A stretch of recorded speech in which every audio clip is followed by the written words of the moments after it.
All right. As I go through, the examples will become a little more difficult. We're going to explore a lot of the different factoring techniques. And then after we've done a few examples of each type of technique, then we'll dive into kind of random examples. It will be like, all right, let's just tackle this and see how we want to factor it. And then at the end, we'll just see how pacing and timing goes. You can ask questions. So you're certainly welcome to ask questions as we go through. If you're like, wait a second, why did we do that? Or can you re-explain that? That's fine. If you have a particular question though, such as I got stuck on this factoring problem, please wait until the very end once we've kind of gone through it as a group. If you have any particular concerns, or if at the very end you're like, hey, can we do a few more of those grouping things? We can do that. But I'm not tied to a rigid schedule, but I do want to make sure we get kind of hit the main techniques, get lots of practice, and then we'll kind of see on timing how it goes. If you have to come or go, that's okay. Like maybe you have a class at 3:30 or I don't know. That's fine. Again, this is for you guys to get practice factoring. I teach on campus, so going back to Zoom, this is kind of cool, kind of different. But I realize that instructors only have a limited amount of time in a class. So you may be in your class and you're doing limits or you're doing other stuff and they're just factoring and you're like, oh my gosh, I forgot that.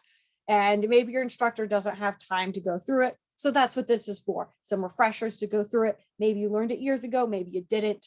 So we're going to do that. Okay, so I will switch this over to my screen. I'm going to zoom in here. All right. And feel free to put something either in the chat, or if you need to unmute, if for some reason the screen's not showing up or I need to write bigger or something like that, or you can't read a number, let me know. All right. So we are doing all things factoring today. And the first kind of question is like, why do we need to factor? Like, what's the point of it? Why do we need to do this? One of the reasons is it makes solving equations easier.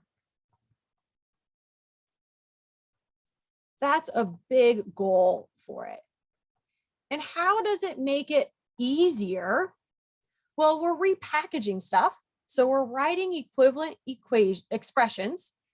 It also helps with simplifying. So an example I like to give is if you're given change, let's say in actual quarters and dollars and cents, and somebody were to give you 25 pennies, it's kind of like, do I really want all 25 of these pennies? Like, it's kind of messy.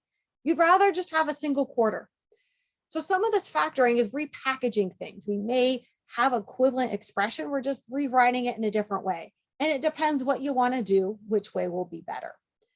So it makes solving equations easier. It also helps with simplifying things. So maybe we need to change the pennies into a quarter so that I can simplify it better. All right. So that's some of the overview of kind of why we want to factor. Okay. I'm going to go over a little bit about what a product is. So when we factor, we'll write things in terms of products.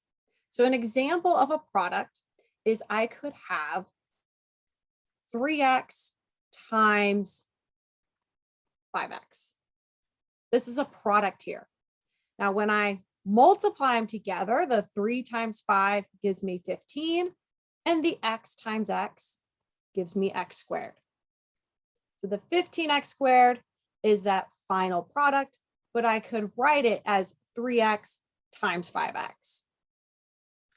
Each of these guys, the 3x and the 5x, those are often referred to as a factor.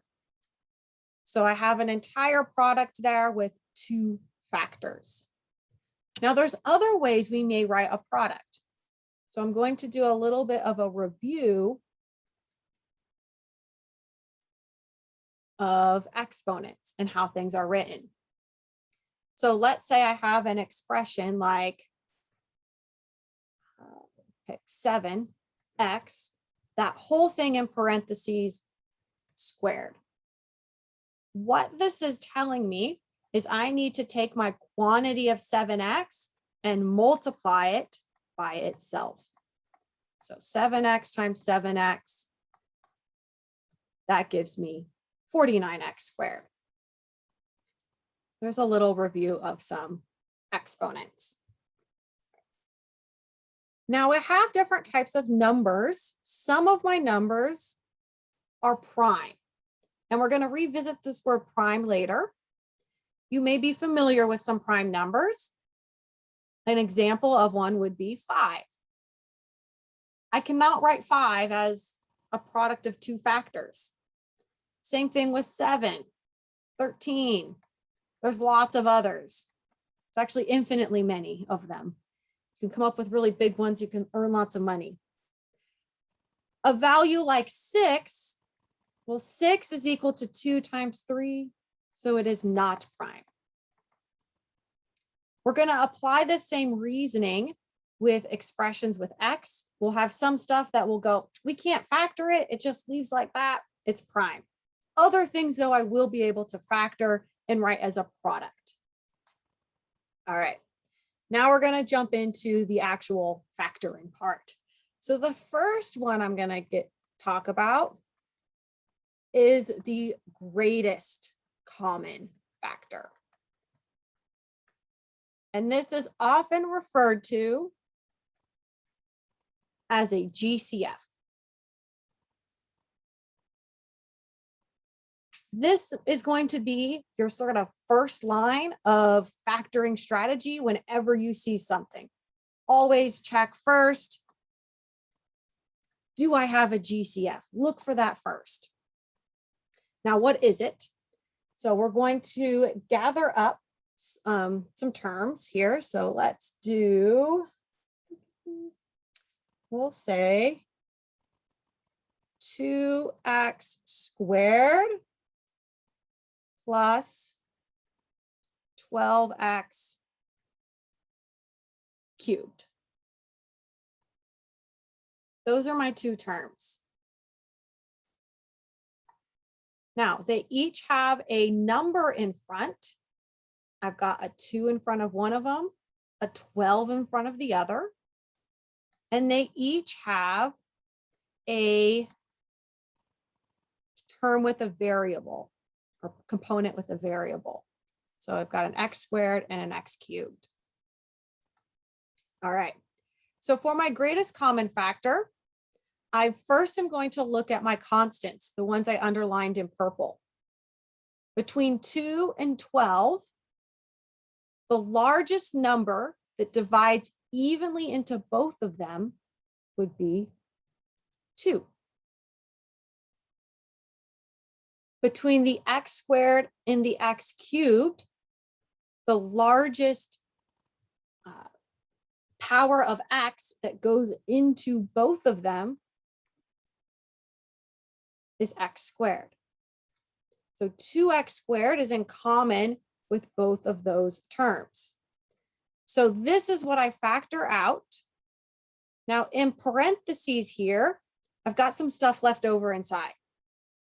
So I need to think 2x squared times what will get me back to 2x squared? Well, it's 1. I just multiply it by itself. Now the other one or term here, 2x squared, I need to think, well, 2 times what will give me 12? 6. X squared times what will give me x cubed? X. So this is my factored version of the original statement. I pulled out at 2x squared and I was left over with 1 plus 6x. We'll do more of these. That was the first one. So the next one we'll do, let's do 10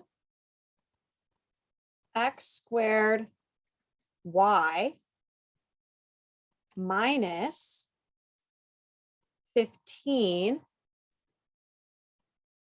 x cubed y.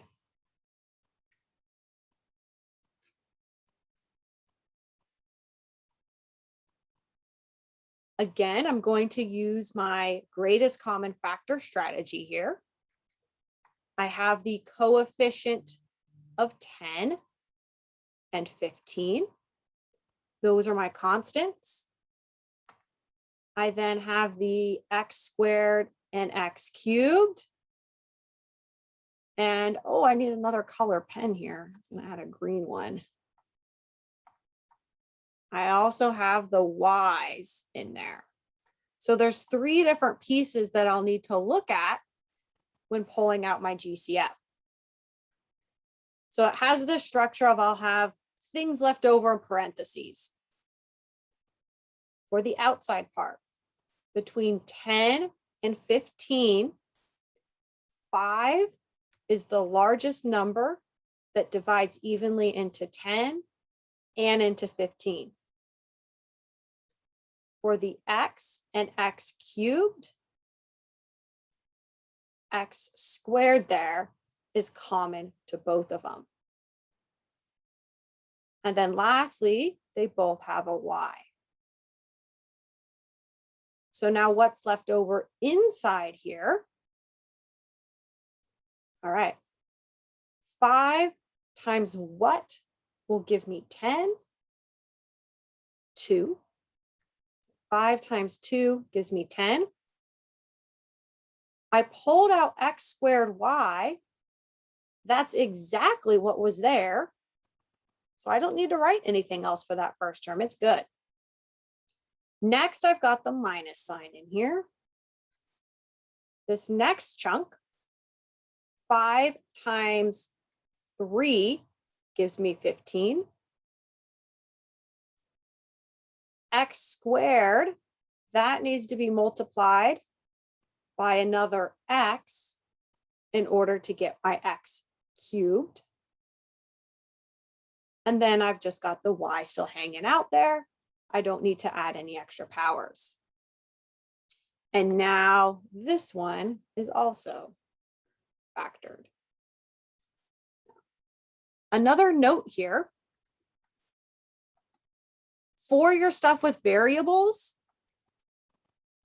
so when I'm working with the variables, the things like the x squared, x cubed, the y, when we had all of those, you might have noticed that it ends up being the smallest power that we end up pulling out. So between the x squared and the x cubed, I can only pull out an x squared because that's as much as I have. It's a little counterintuitive because you might be thinking, wait, she said greatest common factor, not smallest. But this is the most that each thing has. So once I hit x squared, I've maxed out on my x's. That's as many as I can pull out. There's an extra one left over here with the cube, so that's why I have it there. So for your variables, it's the smallest like power that you've got for those letters. Another note I want to make is that you can check your work.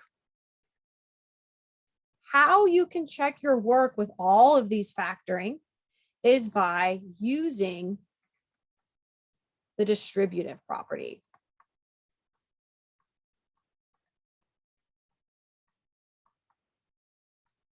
So the distributive property, you may have seen this as FOIL or multiplying out. So for example, this last one, the 5x squared times y minus 2 minus 3x. To use our distributive property, what you'll do is multiply these in together, and you should get back that original thing that you started with. That's how you can check your work for every single factoring problem. So that was a few with GCF. I think I'm going to move on to the next strategy, which is grouping. And factoring by grouping, often this is one that sometimes you've seen, sometimes maybe you haven't seen. All right. So my factoring by grouping, a hint that you're going to use grouping. You might go like, how do I know if I'm going to use grouping? This often happens if you've got 4 terms. That's a telltale sign of I need to do grouping.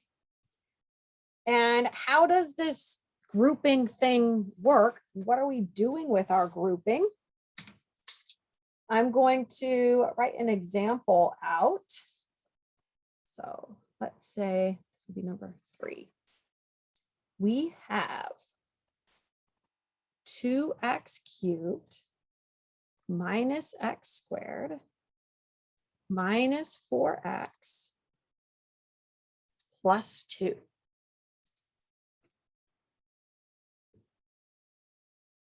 So my grouping example, I've got 2x cubed minus x squared minus 4x plus 2. 4 terms.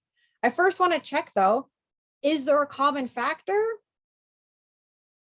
No, they don't all have x and they don't all have a factor of 2. So there's nothing that's in common to all 4 of the terms. So you might be thinking, well, how can I factor them? Like, what do you mean factor from here? What I'm going to do is group together these first 2 terms and find a GCF between those guys. And then group together the second 2 terms and find a GCF there. I'm going to rewrite this a lot of times. You don't have to always rewrite it as many times as I go through. So what I'm going to do here is I'm going to put these parentheses around this 2x cubed. And then I'm also going to put a set of parentheses around those second 2 terms. Now, from here, just looking at this first grouping in this first pair, I notice that they both share a factor of x. So if I put this x out front, this leaves behind, or the strays, 2x squared minus 1. Now this second 2, some of you may have been wondering, like, well, what went on here? I changed this to a plus sign because personally, I sometimes make some mistakes if my negatives are just floating around all over the place. So it's the same thing here, plus this negative as having a negative. I just like to, keep it all contained within there. So for this next step, I have a goal. My goal here is I want to get a matching pair. That is my goal that I'm looking for. So inside a set of parentheses here, I want to get a, this shouldn't be an X. Sorry, guys, I just noticed a mistake here. We could have pulled out an X. Oh no. Sorry, I got distracted. If I pulled out an X here, I actually have 2x squared minus x. I could do even better than just this 2x squared minus x. I could actually pull out an x squared. And then I have 2x minus 1 in here. Why I want to do this is because, again, I need to get a matching pair in this set of parentheses and in this other set of parentheses. So I know ultimately I'd like to get another 2x minus 1 in there. If I pulled out a negative 2 here, this, if I left this as 2x minus 1, I then get that same thing up above. So apologies for me not getting quite the GCF here. So let me write this over here. This is not the GCF. We didn't do good enough taking out that x. We could have taken out an entire x squared, and that leaves behind 2x minus 1. And for this second term, if I pull out a -2 here, I also get 2x minus 1. And what's nice is this is my matching pair that I was referring to earlier. Having this matching pair here is what I need, because now that matching pair becomes the GCF.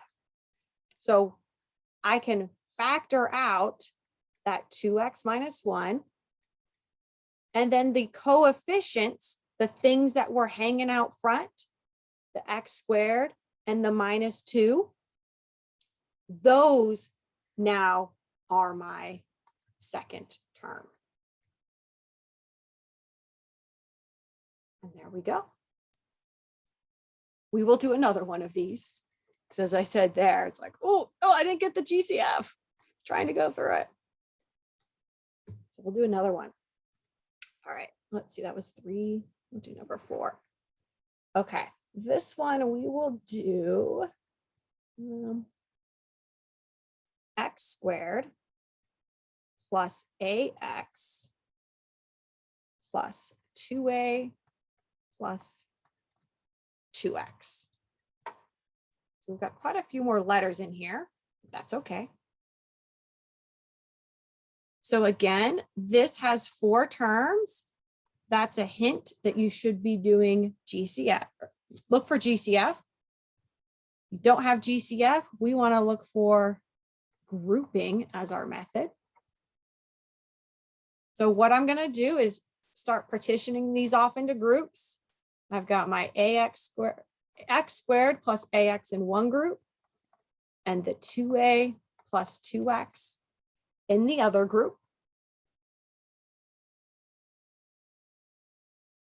Now that I've each put them in groups, this next step is where we're going to look for the GCF within each of those pairs. So from the first one, I can take out an x. That leaves behind x plus a. Now for the second set, this is where I really, really hope and want to get x plus a in there. So looking at this guy up here, I can pull out a 2. That leaves behind a plus x. Now, as a note, x plus a and a plus x, those guys, they're the same thing. If you would like, you could rewrite it to make it look prettier or to feel a little nicer. I can switch the order, x plus a plus x, same thing. It's if you were to say like 2 plus 3 is the same thing as 3 plus 2, same equivalent statement. So now that I've got that matching pair that I was talking about earlier, those guys are identical. That will become one of the factors. And then the things that were hanging out front, those are my other one.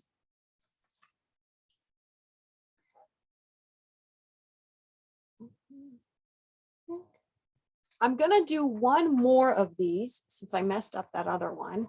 I feel like I owe you guys one more. I was just gonna do 2, but we'll do a third one of this grouping. So one more of these groupings. This one I'll go through a little faster. So this is how you'll actually normally see the grouping in problems. Usually it looks something like this. So 8x squared minus 16x plus 3x minus 6.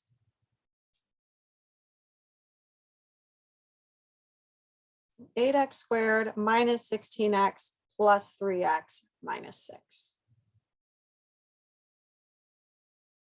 Now, I already told you guys we're doing a grouping thing, so you know we're doing grouping. You might look at this and say, hey, I could combine those X terms, which you could, but then you're going to go in a circle and go, wait, but how do I factor this now? So what we'll do is we'll start here. I will put together the first two terms and then do the same thing with the last two. So this is referred to as my grouping step. Now that they're grouped together, I'm going to go ahead and hunt down the GCF from each pair. So from the first ones, I think 8x is what I can pull out. That leaves behind x minus 2. From the second two, I can pull out a 3 there. And awesome. I get x minus 2 again. So this is great news. I have this repeat x minus 2. That's where I want to be. So that means that coefficient, the 8x and the 3, both of those become one of the factors. And then the other factor is the x minus 2.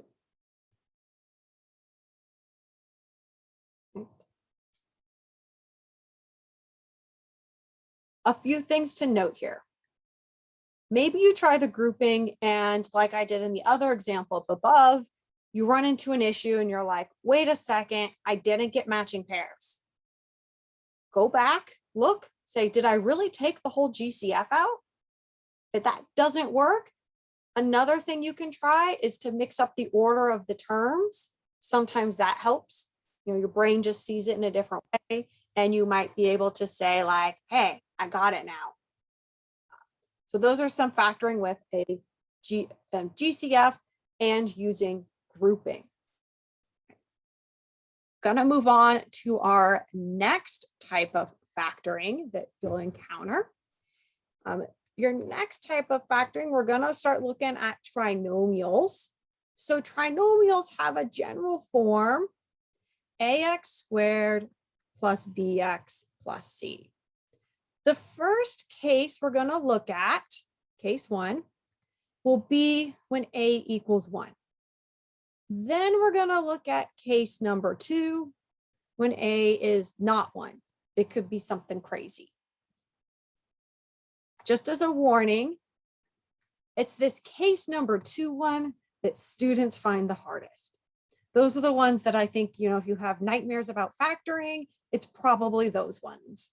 So we'll start out with the a equals 1, and then we'll get into those case number 2 ones. And those are where the real fun begins. That's where it gets real fun. Okay. So I'll show you my method of how I like to do these. I have seen these done a ton of different ways. So maybe you were taught another way of how to think about it. Totally fine. I'm going to show you the way I like to do it. So the way I like to do it, I refer to it as the big X method. That's what I call it. And I want to find two numbers that multiply to the thing up top and add to the thing on the bottom. Now, what do I put on the top and bottom? Well, on the top, this will be whatever C is in my trinomial. And the add part, that will come from the B term. So, oh no, I lost track. Maybe this is number 6. I don't know. We'll call it number 6. Doesn't matter. So let's say I've got x squared plus 6x plus 8. So x squared plus 6x plus 8. Using my big X method, 8 is in the C spot, the constant, so that goes up top. 6 is in the B slot, so that goes on the bottom. Now my goal here Think of two values that multiply to 8 and add to 6.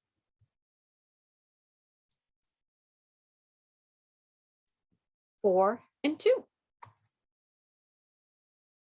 So now my next step is I will write this as x plus 4 and x plus 2. It's also okay. I know some of you may have said, well, what if you thought about 2 first? That's fine. It's also okay to write x plus 2 times x plus 4. It's the same thing. So either way works. Now, you might be doubting me. Well, why do I write it like that? How do we know that's how it's supposed to be? What's the point of that? One of it is that idea when I was talking to you guys earlier about the pennies. You know, you could have 25 pennies in your pocket, or you could have 1 quarter. That's what's going on here. You could write it as a trinomial, but sometimes we want to repackage it in a different way, maybe like a quarter, and we're writing it here as a product. Now, I also want to verify, because we haven't been doing this yet, let's check our work. So to check our work here, we are going to multiply out with our good old FOIL. So multiplying this out with FOIL, we will verify that this is indeed the factorization. So x times x gives me x squared, x times 2, 2x, 4 times x, 4x, 2 times 4 is 8. If I then combine my like terms here, I'll have x squared plus 6x plus 8. Nice. That's exactly what I asked you to factor. So we're good there. Okay. I'm going to step this up a notch and put some negatives in here because negatives make it similar but a little different. So now we'll do one that is, actually, I'm going to do a couple things with this. We'll make this a little trickier. We'll say 7x squared minus 7x minus 42. So I know earlier I said we were just going to be a equals 1, but this secretly is a equals 1 problem. It just looks a little different. So I mentioned at the beginning, we always want to look for a GCF first. So this could be a harder problem, but if I use my GCF, I can make it easier. So out of 7x squared, 7x, and 42, they all have a common factor of 7. So I'm going to pull that 7 out first. I then have x squared minus x minus 6 left over.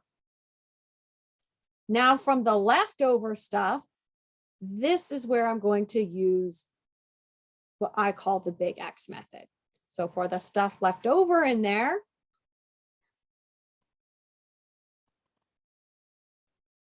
two values that multiply to -6 and add to -1. As a reminder, there secretly is a coefficient of 1 there in front of that -x. So two values that work.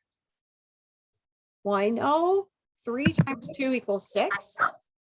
I need to put a negative here in for the 3. So now the product of -3 and 2 is -6. And then when I add them together, I get a result of -1. Putting that along with my coefficient of 7, I'll have 7 times x minus 3 and x plus 2.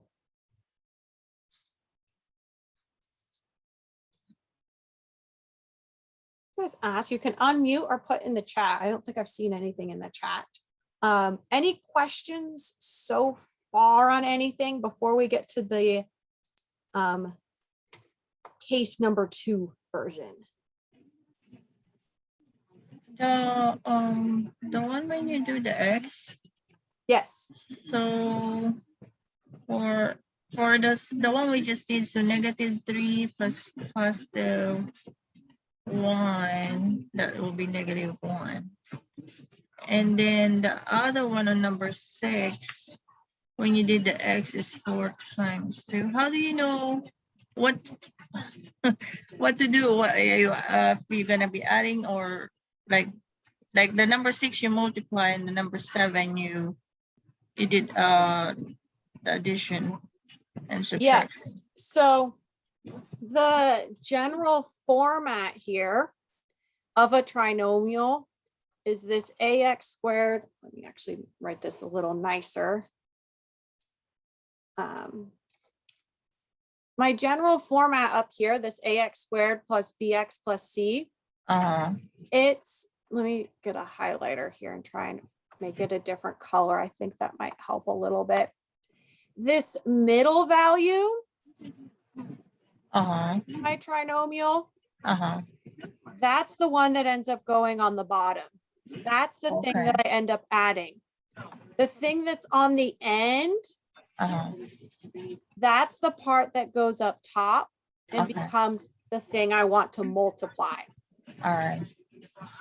Now the values on the edges that I found, that 4, 2, all of those things, those take some guessing, to be honest.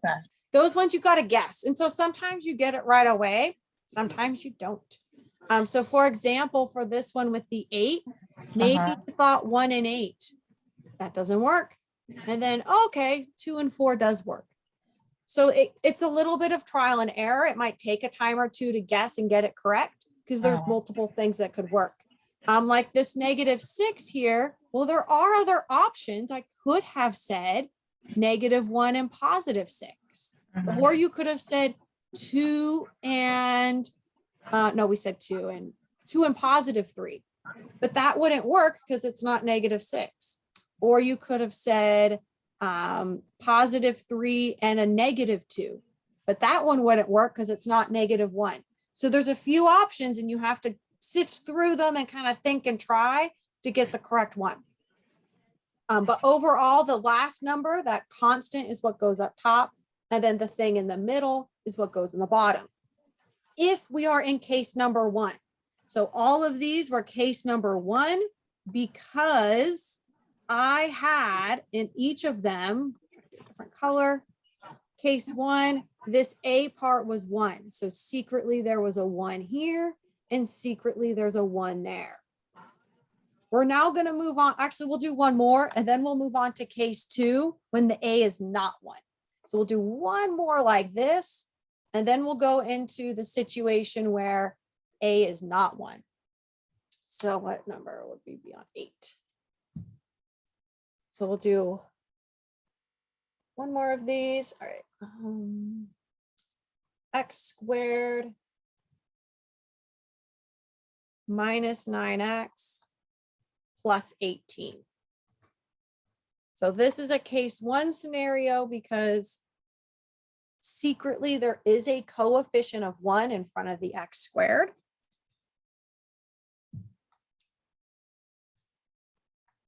That 18, that's what I had earlier. Boxed in green. Oh, no, come back. That 18, that is the multiply part that goes up top. The -9 is the add part that goes down below. 18 up top and -9 down below.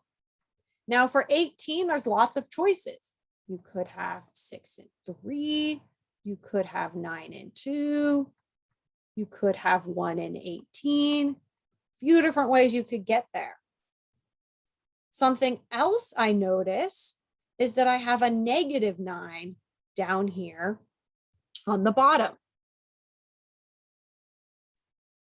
So out of these numbers, I also need to think about the negative versions of them. I think -6 And a -3 will work.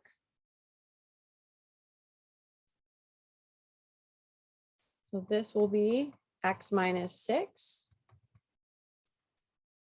times x minus 3.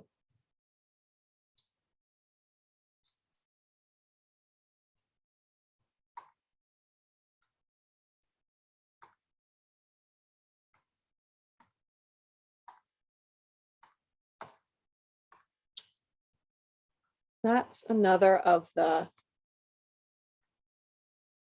factoring trinomials with a equals 1.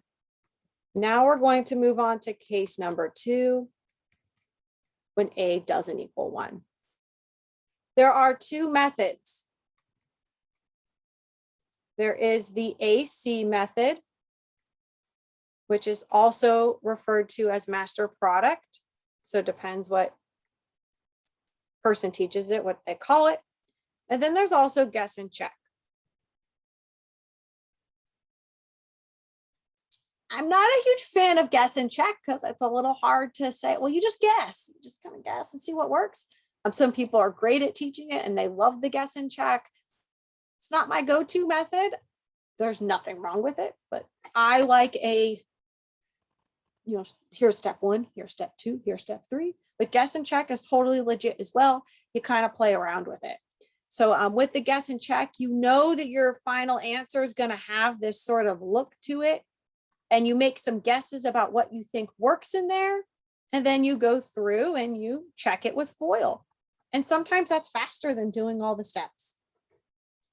So we're going to go through the AC method. So why it's referred to as the AC method is going back to that idea of the general form of the polynomial ax squared plus bx plus c. Up top, I'm going to change this up. I know earlier I said it was the constant, but that was in case 1. In case 2, now we are going to have the product of A times C up there. So up top will be A times C. And then the bottom term, that's still going to be the B part. So that's step 1. After I do that, then I rewrite the expression. Oh, this is thicker. Oh, well. I rewrite the expression. After we rewrite the expression, then we factor by grouping.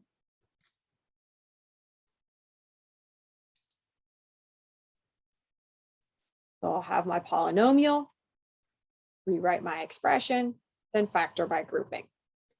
So let's do an example on 9.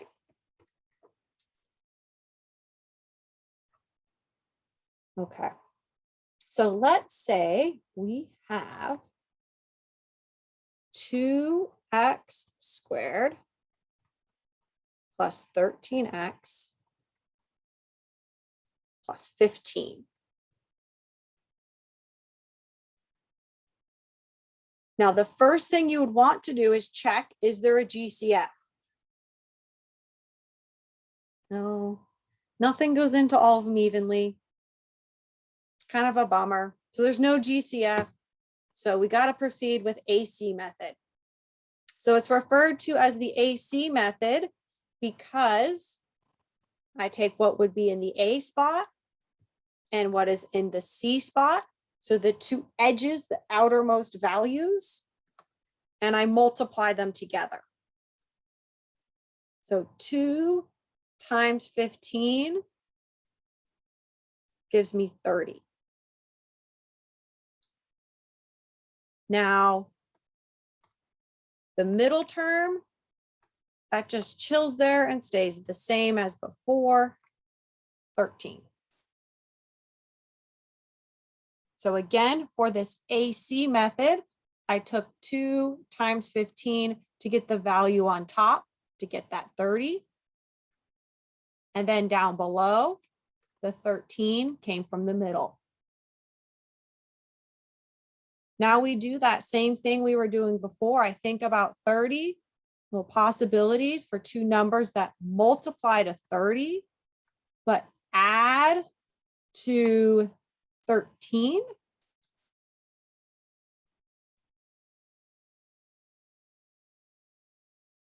$10 and $3.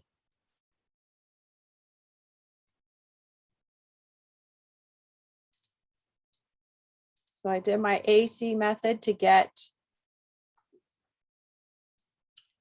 two values that multiply to 30 and add to 13. Now the next step is to rewrite the expression. So rewriting this, I keep the 2x squared the same. It's this middle part, thing underlined in pink, the 13x. I now change that to 10x plus 3x.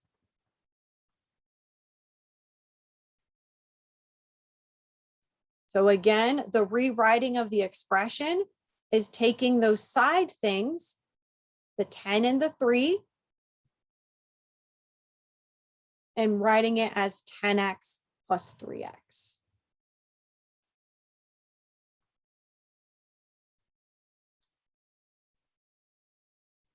Now that I've rewritten it, I factor by grouping. So I'll put the first two together and the second two together. So the purpose of this AC method, or this X part, is to figure out that sweet two numbers to break apart the middle. And once I've broke apart that middle, I can do my factor by grouping, and it's smooth sailing to the end. So now in the first two terms between the 2x squared and the 10x, I can take out a 2x. That leaves behind x plus 5. And the next set of terms, I can pull out a 3. And woohoo, I get x plus 5. This is the good news. I got my matching pair. Now that I have my matching pair, that is one of the factors. And the coefficients, or those leading things outside, are the other factor. And we did it. Yay. Now let's say you want to go check your work because you're like, I don't know if I did that right. That was a lot of steps to go through. Again, you can FOIL. So checking our work, 2x times x, 2x squared, 10x plus 3x plus 15. Combining like terms. Awesome. We get back to the beginning. If you did the guess and check, you would kind of do this check thing a lot. So again, I'm going to quickly go through each of the steps just to remind you what we did. I noticed that I had 3 terms. I had a trinomial. There was no GCF. I could not pull something common out. So I said, all right, I got to do AC method here. So I took the thing in front of the x squared and the constant, so the outermost two numerical values, took those guys, multiplied them to get that top value of 30. That 13 came down below. I determined that 10 times 3 gives me 30, and 10 plus 3 gives me 13. Rewrote my expression so that I had 2x squared plus 10x plus 3x plus 15. Grouped together the first two terms, grouped together the second two terms. I then pulled out the GCF from each, and then we were done. So now we're going to do another one of these, because again, I was like, these are the ones that if you have nightmares about factoring, it could be these ones. So we will do, I don't know, I think this is 10. 4x squared minus 8x minus 5. Again, I do not have a common term in those, no common GCF. So I need to do AC method. I will take the 4 and the -5. That negative does matter in there.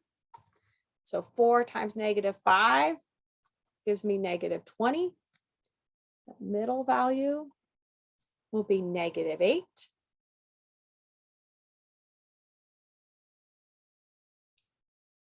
Now I need to think two numbers that multiply to -20 and add to -8.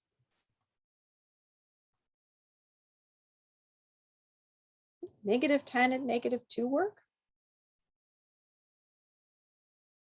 So now that I have those, I rewrite my expression. 4x squared minus 10x squared plus 2x minus 5. From here, we're going to do our factoring by grouping. So put the first two together and those second two together.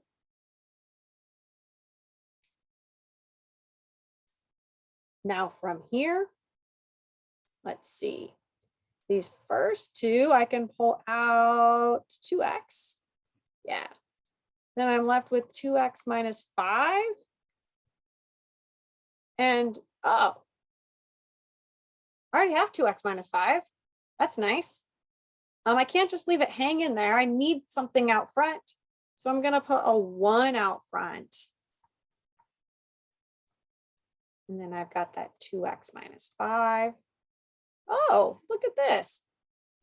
2x plus 1. Oh, it's not. 2x minus 5. Okay. So that is my AC method. You might want to see a few more, but I want to get to some other strategies because we have a few other factoring strategies. I want to make sure I cover them all. I know that the AC method, though, seems to usually be one of the most daunting ones. So if we've got extra time at the end, we can go back and do some more of those. So the next one, I want to talk about some special ones. I'll just say, yeah, we'll just call them special ones. One of the special ones I have is a difference of squares. So earlier at the very beginning, I showed you when you square things, what it looks like. Some common squares, 2 squared is 4, 3 squared 9, 4 squared 16, 5 squared 25, 36, 49. You could keep going on and on. Those are our squares. Difference, this means subtraction. So as an example, let's say you have x squared minus 25. This guy, you could think of it as like x squared plus 0x minus 25. If I had like nothing in there for the x, there's a 0. If I did my x thing here, multiplies to -25, but adds to 0, that's 5 and -5. So the factorization of this is x plus 5, x minus 5. So it's considered a special thing because they always follow that sort of pattern. So x squared minus 25 factors into this x plus 5, x minus 5. And they look almost the same, but one of them's got a plus, and the other one's got a minus in there. So I'm going to give you one that's a little bit more advanced now. So we could have 36x, let's say 36x to the, no, we'll just do squared. 36x squared minus 49y squared. This too is a difference of squares. I have something squared minus something else squared. In this case, the first part is like a 6x being squared, and the second part is like having a 7y squared. So I rewrote it so we could see, well, what is the thing that's being squared? So now when I write it in its factored form, this is 6x plus 7y times a 6x minus 7y.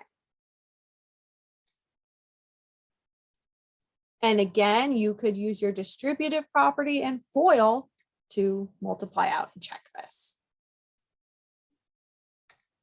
So in general, I'm going to give you this in all letters. If you have a squared minus b squared, so something squared minus something else squared, its factored form is this a plus b times a minus b.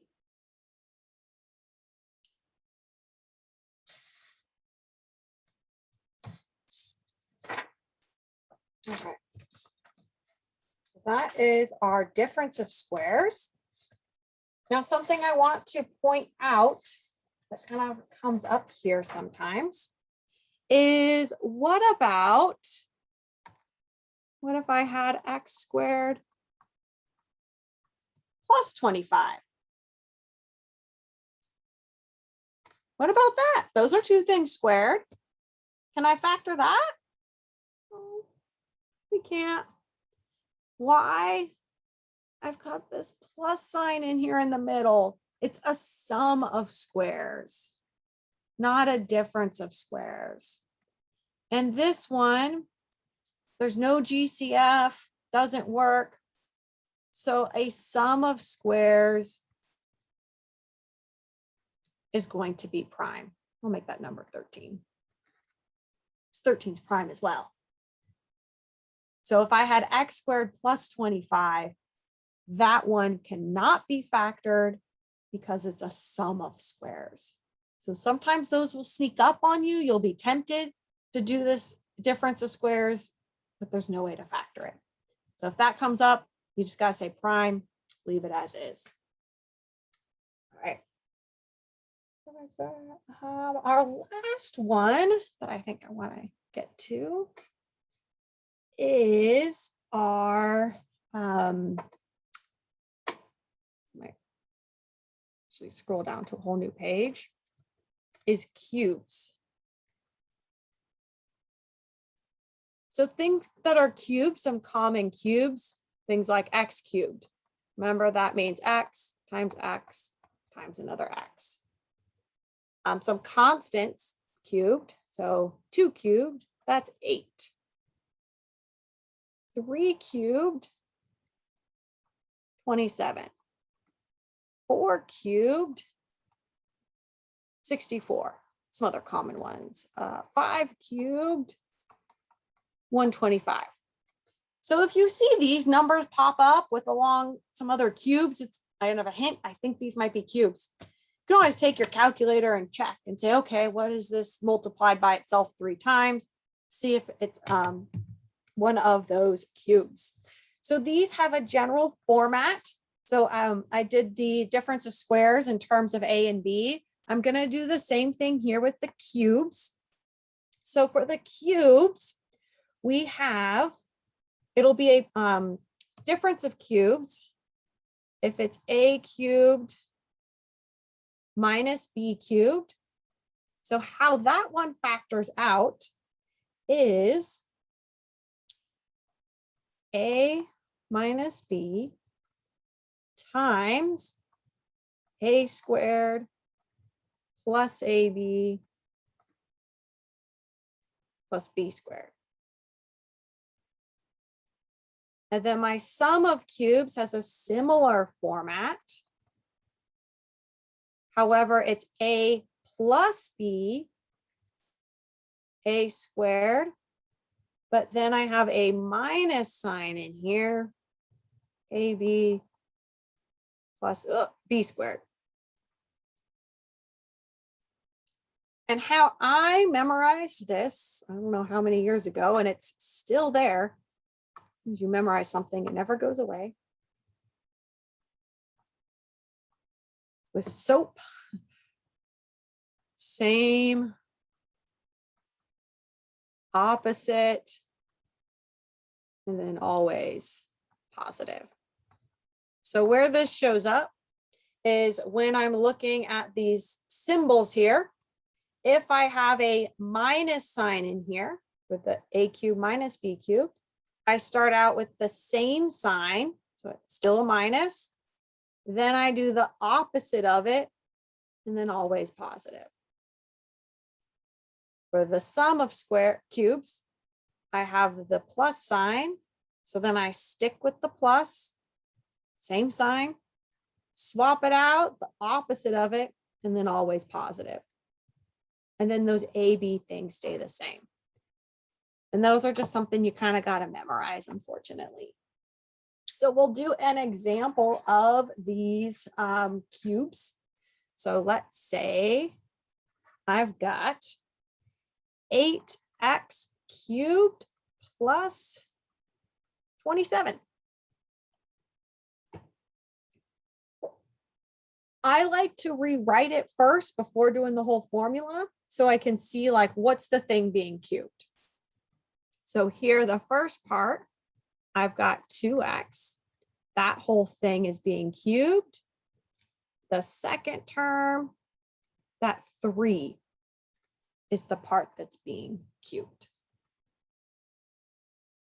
So in a sense, when we're going back to the formula up here, 2x is like the A, and 3 is kind of like the B when you're putting them in the places there. So the factorization here, I will have 2x plus 3. It's the first piece. New parentheses. I now take that entire quantity of 2x and square it.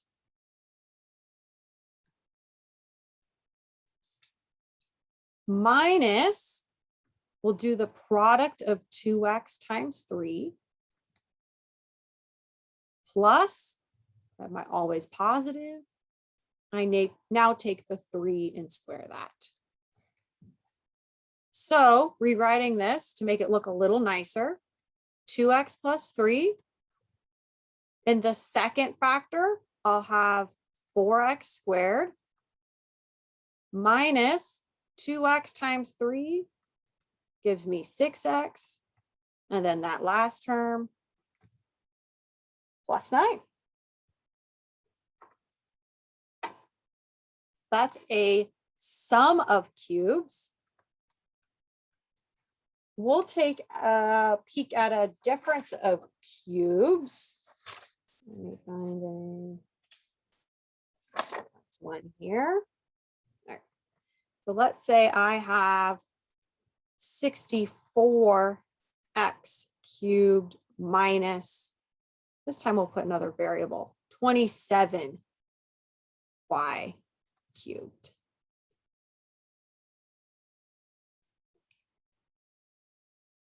So 64x cubed minus 27y cubed. Going to start out by identifying like what is the thing being cubed. So the first term, I've got 4x. That whole thing is being cubed. Minus 3y. That whole component is cubed. Now I'm going to go ahead and do the SOAP thing. So the first part, keep the same sign. So 4x minus 3y.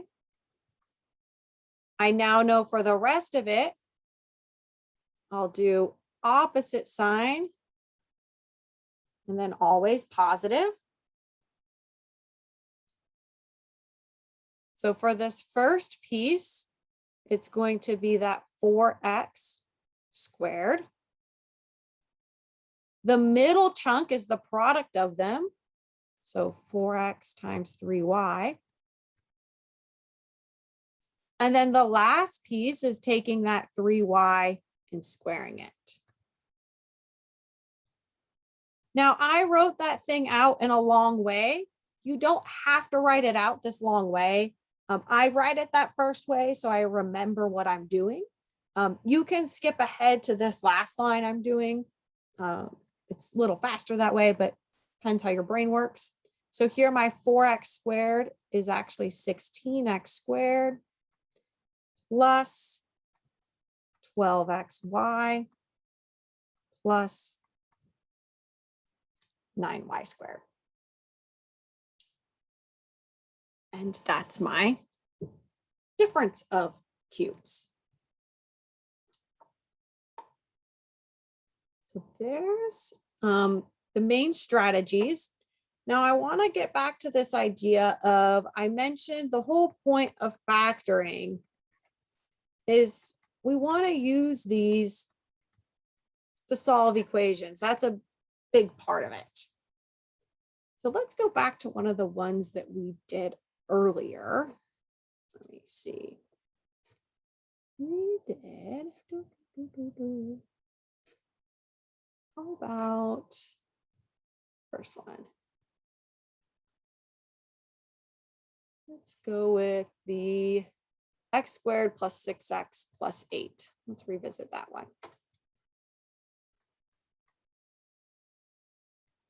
We'll do that one. Yeah, start there. So let's say you had this equation, x squared plus 6x plus 8 equals 0. So notice all of the things before, there was no equal sign in it. I might have said equals this or is equivalent to this as we're going through, but there wasn't an actual equal sign in it. So if we have an equal sign, our goal at the end is to get x equals some stuff, some values. I want to figure out, well, what is x equivalent to?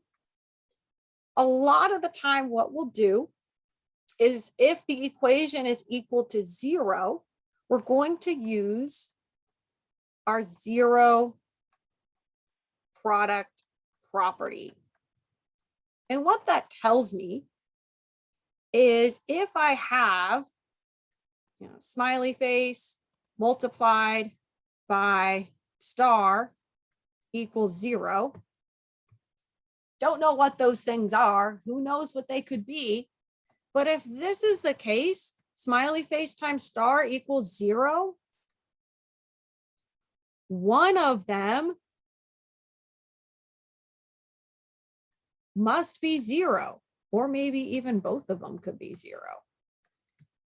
But in order to get a product equals 0, something's got to be 0, no matter what the other thing is. Even if it's 5 million times 0, still 0. -8 times 0 is still 0. So we're going to use that here.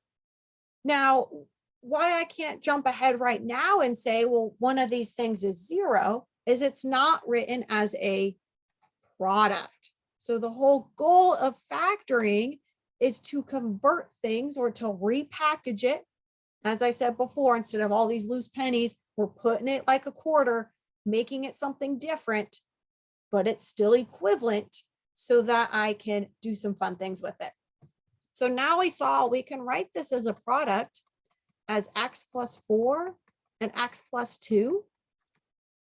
Since this is a product, I know that one of these or both of these has to be 0. So if x plus 4 is 0 or x plus 2 is 0, let's determine which x values make these things true. So now we'll go through and solve each of these. I refer to these as like little mini equations. They're not the main big equation we started with, but there's some ones we developed along the way to help us get our answer. So solving each of those mini guys, we find that x is -4, or it could be x is -2. Both of those are solutions to that equation. So that's the goal of these factoring things, or a goal is if I've got an equation I can use the 0 product property with, hey, this is awesome. I can rewrite, factor it, and I can solve it. Otherwise, well, you got to pull out some other tricks to solve them. Okay. Oh, so much time left. I'm gonna do one that I sometimes call these inception problems. We'll have a problem within a problem. So you'll think that we're done, but we might not be done. So you might have to do factoring within factoring. So we'll do one of those right now. Forgot what number we're on. I don't even know. 15, 16. So this, we're going back to factoring. I did the little solving equations thing to remind you what's the purpose of it. So let's say I've got to 8x cubed minus 20x squared minus 18x plus 45. So 8x cubed minus 20x squared minus 18x plus 45.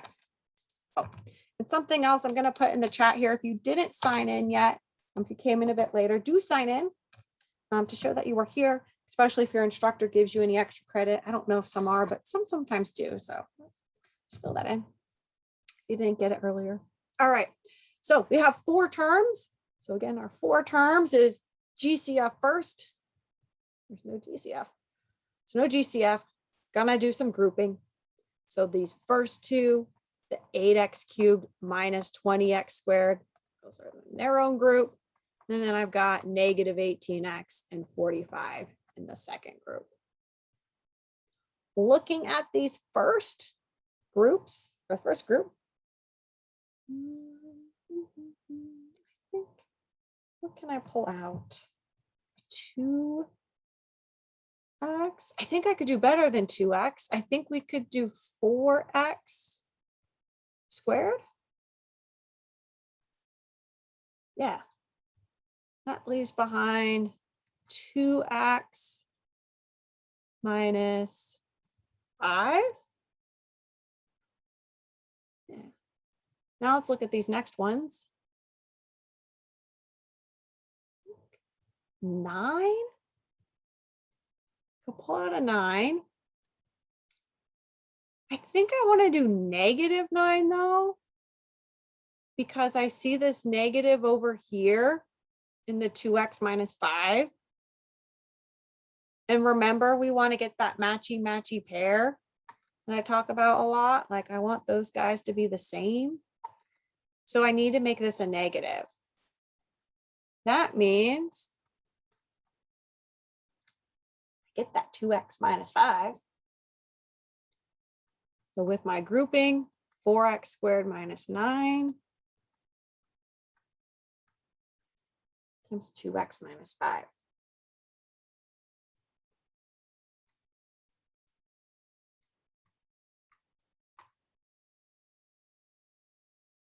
But are we done?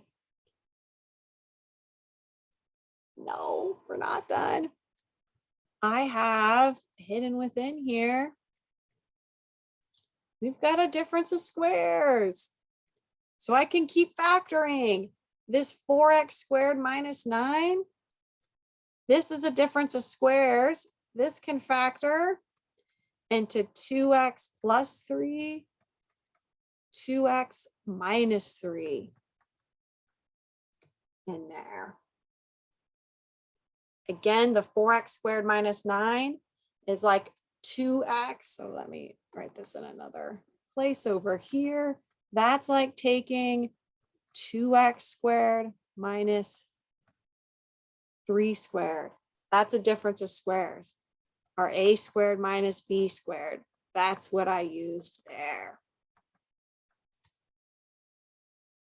And now we're done. We might have been like, oh, are we done factoring yet? Yes, we're finally done. So sometimes when you get to the end, always double check. Is there something else hidden in there, a difference of squares?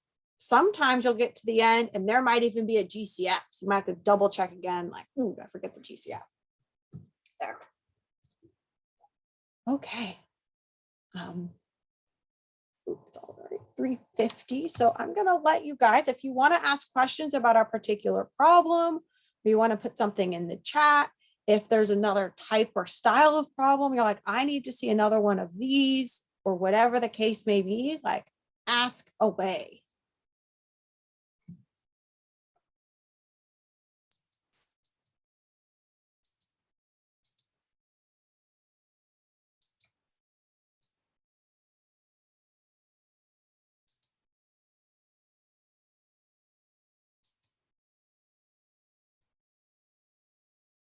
Questions? Can you do the I know I'm a little slow. Just the last one first. You on the side note, you have the purple one, the 2x. Could you break that down again? So how did you get the 2x squared and 3 squared? Where did that? Which number I'm trying to do now with that one? Because Yes. first you have the pair, right? So you said, oh, it's a difference of squares. So you said, oh, we're not done yet because you can't factor if it's a sum. So yes. and then you have this 2x squared. If you could explain that again one more time.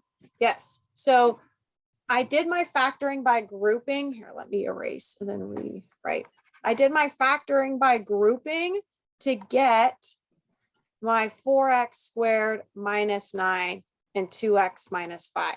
That was my factoring by grouping. Then I was like, wait a second, my factoring by grouping was great, but this thing could be factored some more. This here, one of those is factorable itself. This guy is my difference of squares. So that's then where I said, all right, this can become the 2x plus 3, 2x minus 3, and then the other thing just stays. So it's kind of like if you've seen those Russian nesting dolls, where you have a doll inside of a doll inside of a doll.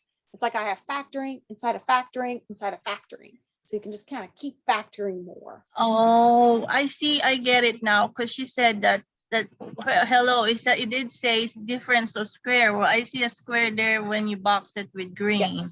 Now it makes sense. Okay. I got it. Thank you. Right. Let me write it down. Difference.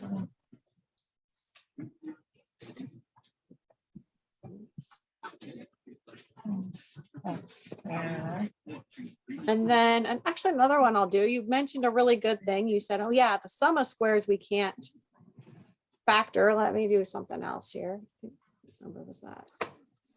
16, 17. Give you guys another one. 4x squared plus 16y squared. Or another one in there. So it's tempting that we know there is no sum of squares factorization. Like, can't factor a sum of squares. Can't do that. But I can still factor this. How can I still factor it? Remember, GCF is like king. That can always happen. Both of those have a factor of 4 in it. So I can pull out a 4. And then I've got x squared plus 4y squared. But from there, can't factor anything past that. Now it's all set. So be careful. Even if you're like, yes, I can't factor sum of squares, you might still have a GCF or some other things you can do, but I cannot further do that x squared plus 4y squared because it is that sum of squares.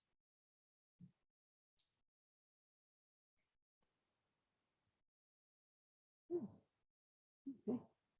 Put a few more minutes so you guys can still ask questions, revisit a problem.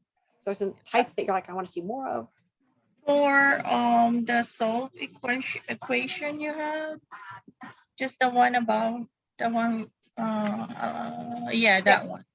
So you got the x plus 4 and x plus 2 by factoring the equation, right? Yes, we factored this one earlier on the page, so we did this. Oh, I'm sorry.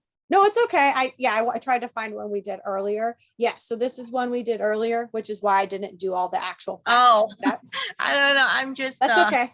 That's okay. But yeah, I'm so that's sorry. I can try and find it. yeah. But we did that one earlier. Okay. I could do the solving thing with a lot of the different ones. Yeah. Okay, so that's that one. And then hold on. I have another one.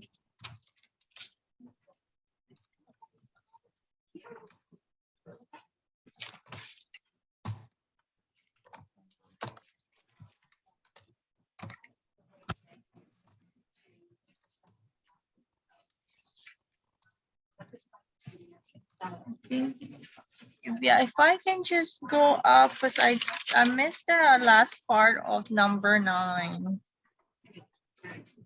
Because I was writing side note. Thank you. Because I was on 2x plus parenthesis x plus 5 plus 3 x plus 5. And then you have final answer 2x plus 3. And then x plus 5. And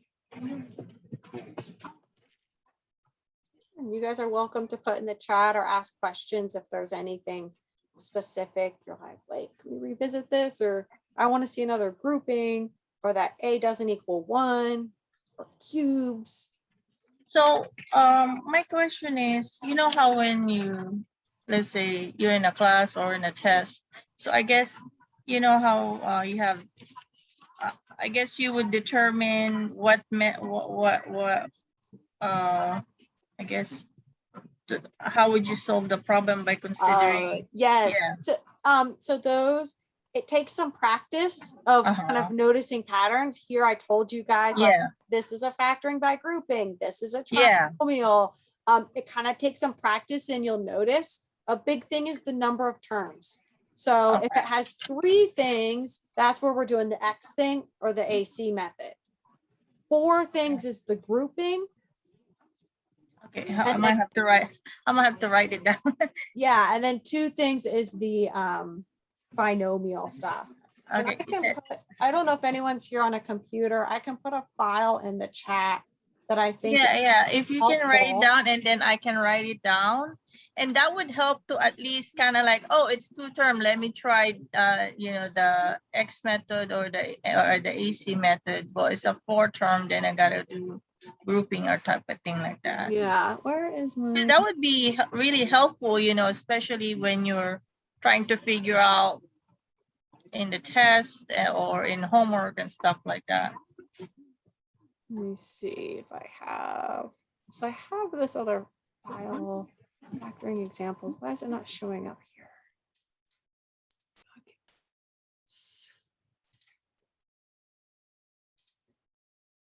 Here we go. I put a file in the chat. I don't know if everyone can see it. It's a PDF. What I put in the chat is, it's all me big now. Here. This is the file I put in the chat. You guys want to download it or print it? It's kind of nice. It has these examples. So these are the things I went through. It's got the common factor, grouping, and it has the things for it. Trinomial, and it's got the different cases here. More trinomials in the special. So it's got a nice, outline. If anyone wants to look in the chat, I put that PDF document in there. That might help you out. Yeah, thank you. Some of the phrasing's a little different. Again, they have a little table. I do the X, but it's the same type of idea for those. And it's also more examples. More examples is always nice. So that's the file in the chat. If any, I don't know if it works if you're on a phone, but if you're on a computer, you can download it. Oh, it's got the SOAP thing as well. Thank you. Yeah. But yeah, it's a good question. Yes, on an exam. Yeah, because you don't have time to mess around. You're like, oh no. I mean, you have to be able. It's like a detector. Is it this, or is it that, or is it the third method? What is it? Yeah. So it takes some practice. I want to be able to at least recognize. Okay. Let's try this method and see what happens. Thank you. Yes, yeah, definitely. It does take some practice and it gets better. I mean, the first time is like, oh my gosh, I have all these things. But as you do more of them, you're like, okay, it's one of these. It's one of these. Yeah, you'll get a little Yes. bit better. The hard part is Thank you. with most of these classes, I think all the classes you guys are in, you don't always get like a just factor. It's factoring is one step in the whole entire problem. Yes. Like they just load One you step. the, yeah. Yes, it's just Yeah, they one just step. load you the problem and here you go. So solve it and give me an answer. Basically, that's it. Yeah, so that's why I wanted to focus, or the point of today is like just the factoring so that you guys are in all different, like 5 different classes possibly. Yeah, it might come up different, how you use factoring in 110 is different than how you use it in calculus, but for both, the end of the day, both of it's like, all right, I need to remember how to do this factoring. Yes, thank you. Anyone else have questions? I don't think I see any questions in the chat. Happy to answer. I know I think it said goes till 4, but it's not a hard stop time. And if there's anything in particular, I could work out just a couple more if you want to see a few more. Do you have maybe, I know it's kind of get dicey when you're doing negative numbers. Maybe you can give us some negative numbers. Oh yes. Oh, I can't believe Yeah, I did a negative. yeah, because those are the dicey one. Because sometimes Yep. you get like positive here, and then the third or fourth term you're gonna have like a combination of positive and negative, and you're like, oh my lord, make sure you got it. Yeah, keep track of them. Yeah. Let's see, I'm trying to find if I've got a nice negative one or if I'll just throw some negatives in. One thing. Oh, we can do the same one maybe or something. We just kind of dicey it up where it's kind of gets complicated. I'm gonna make this hard on a lot of different levels. Okay, so 4 plus 3x minus 10x squared. So here, I wrote this kind of different. So it's 4 plus 3x minus 10x squared. Normally we put the x squared part first. It's not first this time. So I'm going to rewrite it. You don't have to, but I'm a huge fan of doing that because, like I said, I do this step, I do this step. So we're going to make it look like all the others. So we got to rearrange some things in here. So now this will be negative 10x squared plus 3x plus 4. So I rewrote it so that it's in that order. Now from here, I'm still going to do my AC method that we did before. I have a negative with that 10 there, and I can't leave it out. I need to keep track of that. So up top, I'll have negative 10 times positive 4 to give me negative 40. And on the bottom, I'll have positive 3.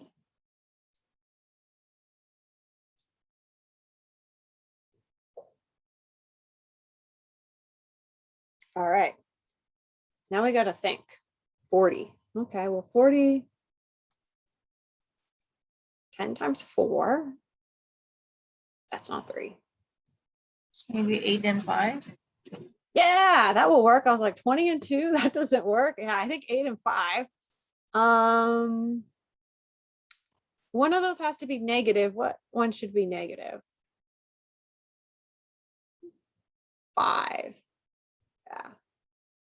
So now I'll have negative 10x squared plus 8x minus 5x plus 4. Those first 2 terms, let's see. I could pull out, might as well, we could pull out a negative. I'd pull out negative 2x. I'll then have 5x minus 4. And this second term, I'll need to pull out a negative 1 so that I get that 5x minus 4 again.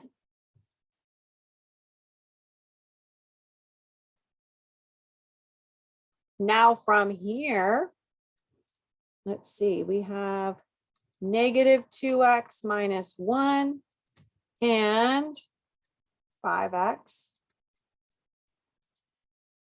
minus 4. I am okay if you write it like this. I don't know if any of you have my math lab. Sometimes my math lab is a little picky.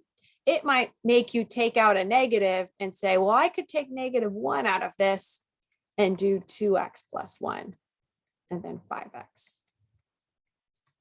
minus 4. So I'm happy with either or, but just kind of double check with your instructor or my math lab which format it likes if it wants you to pull that negative out front. One of the reasons we like to pull the negative out front there is because my original problem did have a negative 10x, and that's a big piece of information. So sometimes you really want to exaggerate, like, yeah, there was a negative there in front of the x squared. So something to keep in mind there.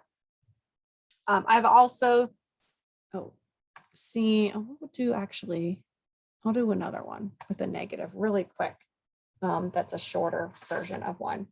So let's say you had, I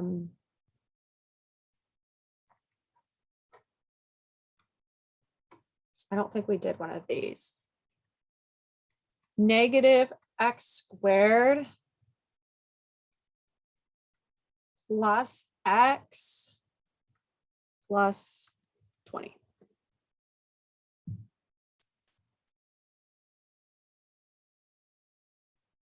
I have a negative out front. So one thing I can do is factor out a negative and make this then x squared minus x minus 20.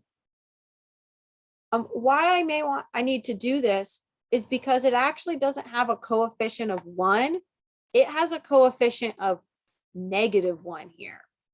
In order to use the plain old case 1 method, it needs to be just 1. So if I pull out that negative, that's like factoring out a GCF. Now I can go ahead and do the plain old way, negative 20 and negative 1, and I can bypass all of the AC method stuff. So then I have negative 5 and 4.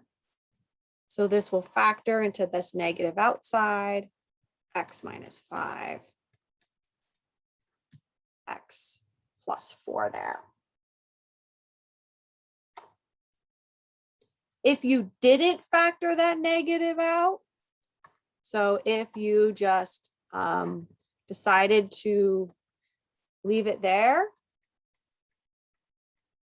then you would need to use your AC method in here and do this guy a little bit differently.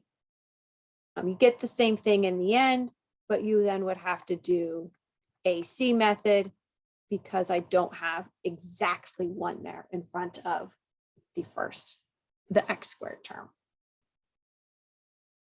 So the final answer will be the negative that's outside the parentheses, x minus 5. Okay, thank you. Yes, because I factored it out here. I factored it out from everything. And then what was inside, that was the part I used the big X method on. Okay, thank you. Mm-hmm.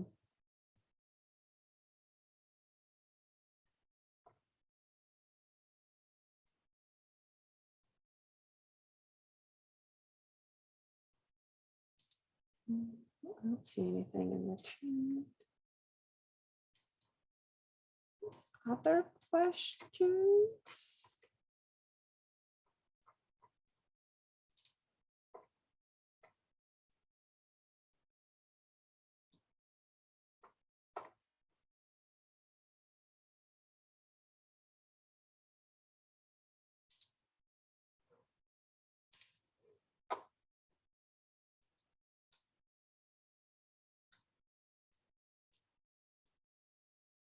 Okay, other questions? If you do stumble into issues just on your homework or factoring, we do have the drop-in tutoring on Zoom, which is awesome. So the Math Study Center tutors are there. It's great, especially if you have the My Math Lab homework. They can do this same sort of share screen thing, and you can pull up the problem, and then you two can work through it together. So they'll kind of annotate it, and you can ask questions, and you can say, that's the spot I'm stuck, and they'll help you out. So that's a really great resource. I think they're open till 8 p.m. if I remember correctly, Monday through Thursday. So You said you teach 178. I think I would rather be in your class. oh, it's a different class. It's a little late to switch right now. But 110 is a good foundation. If you need to take 178, I would say 110 is a nice, good spot to be ready to take 178 afterwards. That's a nice foundation.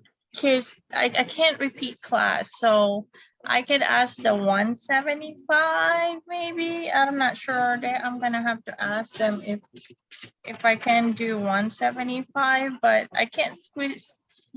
You're not teaching 178 right now, are you? 110. I'm sorry, I'm 110 right now.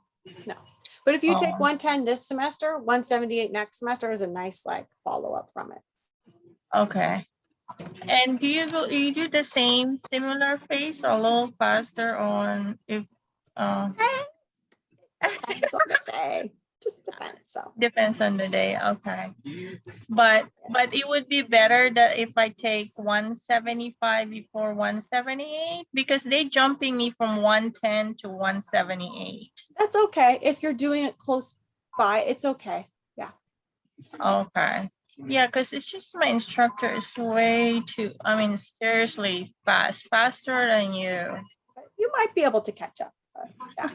It's just, I want to make sure, does anyone else have any questions? oh, I have one more actually. On number 5, can you, yeah.